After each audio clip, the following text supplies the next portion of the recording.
Assalamualaikum anak-anak, hari ini kita akan belajar tentang statistika. Statistika adalah ilmu yang mempelajari semua hal tentang data, mulai pengumpulan, penyajian, analisis, sampai terbentuknya kesimpulan. Dalam statistika itu ada istilah-istilah. Yang pertama ada istilah populasi. Populasi adalah keseluruhan objek penelitian yang ditetapkan oleh peneliti. Kemudian ada istilah lain yaitu sampel. Sampel adalah sebagian yang diambil dari keseluruhan objek penelitian dan dianggap mewakili gambaran yang benar terhadap populasi. Misalnya kita ambil contoh. Departemen Kesehatan sedang meneliti dampak vaksin terhadap penyakit campak. Mereka akan memilih 19 buah provinsi secara acak dari 34 provinsi di Indonesia untuk diteliti. Nah, kita tentukan dari soal tersebut mana yang menjadi populasi dan mana yang menjadi sampel. Tadi sudah dijelaskan bahwa populasi itu adalah keseluruhan objek penelitian, sedangkan sampel adalah sebagian dari objek penelitian tersebut. Jadi di sini kita bisa menentukan bahwa populasinya adalah keseluruhan provinsi di Indonesia, yaitu 34 buah provinsi di Indonesia. Kemudian yang menjadi sampelnya yaitu yang diambil secara acak, yang dijadikan sampel yaitu 19 buah provinsi di Indonesia. Tuh, jadi kita bisa ngebedain.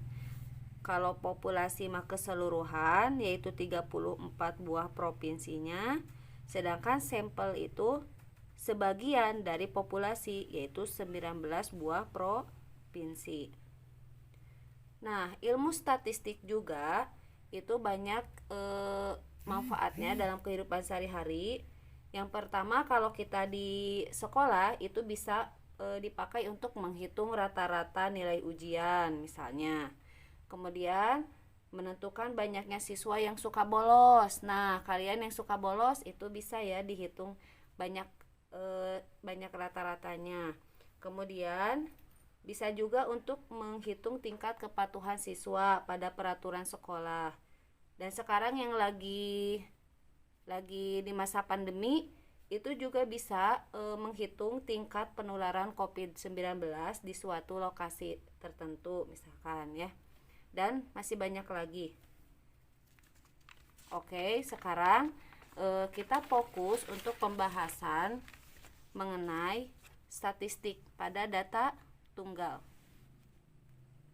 Yang pertama, dalam data tunggal itu banyak istilah-istilahnya, mungkin kalian tidak asing karena sudah dipelajari juga di SD, kemudian di SMP juga dipelajari. Cuma dipelajari di tingkat dasar dan juga menengah itu mengenai statistiknya data tunggal. Sedangkan untuk tingkat kelas 12 kalian nanti ada tambahannya yaitu dengan data berkelompok. Sebelum ke data berkelompok, kita ke data tunggal dulu. Yang pertama ada istilah min. Min atau rataan hitung. Rata-rata nilai suatu data atau min adalah jumlah seluruh data dibagi banyaknya data. Tuh, ada kata kuncinya ya. Jumlah seluruh data dibagi banyaknya data. Sehingga rumus bakunya seperti ini. X bar, nah yang ada topi di atas itu dibacanya X bar ya. X bar sama dengan X1 ditambah X2 ditambah X3 ditambah titik-titik tambah XN atau sampai XN per N. Di mana X1, X2, X3 sampai XN itu adalah data ya, data 1 ditambah data 2 ditambah data 3 sampai data ke N dibagi N. N itu adalah banyaknya data. Sedangkan data 1 sampai data 2 sampai data 3 sampai ke data ke N itu kita kerucutkan ya, itu menjadi sigma xi. Sigma x itu adalah jumlah data atau jumlah seluruh data.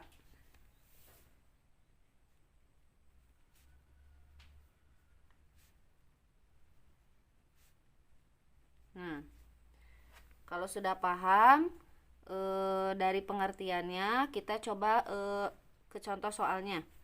Misalkan tentukan nilai rataan hitung dari data 6, 4, 8, 10, 11, 10, 7.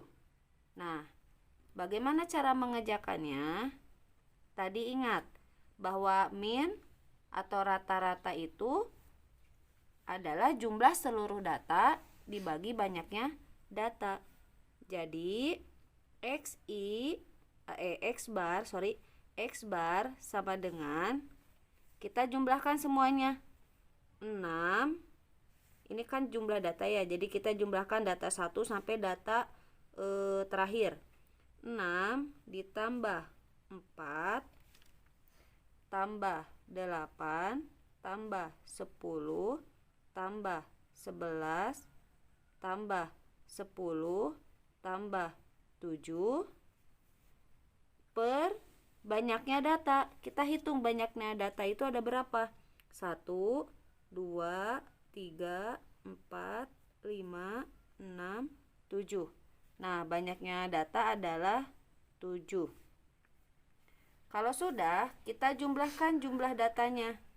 6 tambah 4, 10. 10 tambah 8, 18. 18 tambah 10, 28. 28 ditambah 11, 39. 39 tambah 10, 49. 49 ditambah 7, 56 per 7. Tinggal kita hasil akhir adalah dibagi 56 dibagi 7. Hasilnya adalah 8. Nah, itu untuk menghitung rata-rata. Nah, selanjutnya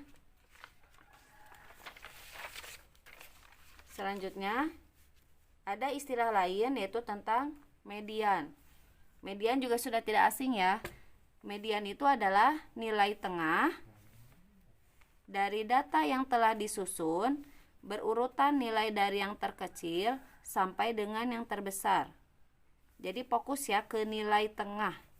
Kalau tadi kan rataan hitung itu jumlah data dibagi banyak data. Kalau median adalah nilai tengahnya. Contoh misalkan, tentukan median dari data 6, 4, 8, 10, 11, 10, 7. Kita lihat ya, di sini datanya itu tunggal apa ganjil. Kita hitung ya banyak datanya. 1, 2, 3, 4, 5, 6, 7. Nah, ternyata ini adalah datanya ganjil. Datanya ganjil karena ada 7. Nah, cara pengerjaan median untuk data ganjil kita lihat ya. Median itu harus diurutkan dari yang terkecil sampai yang terbesar.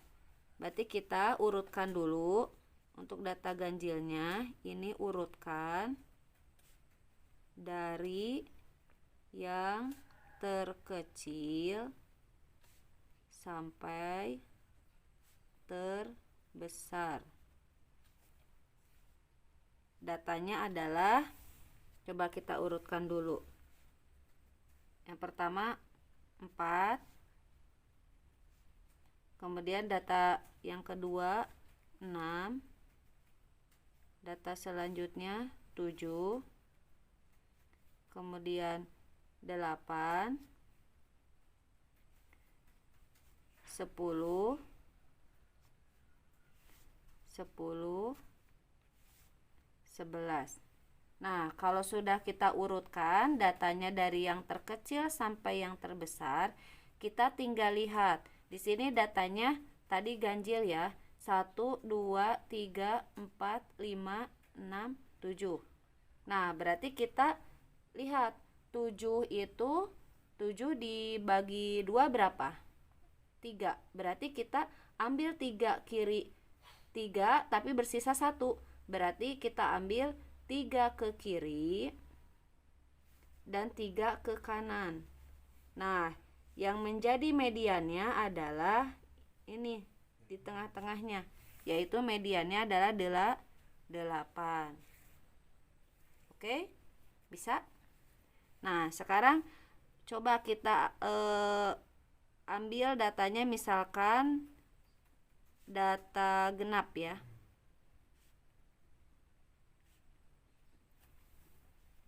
Misalkan datanya 3, 5, 5, 4, 6, 7. Sama. Coba kita lihat banyaknya datanya genap bukan? 1, 2, 3, 4, 5, 6. Nah, 6 itu kan genap ya. Berarti kita urutkan dulu.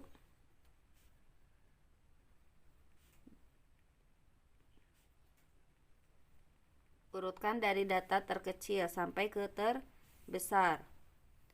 Berarti itu 3, 4, 5, 5, 6, 7.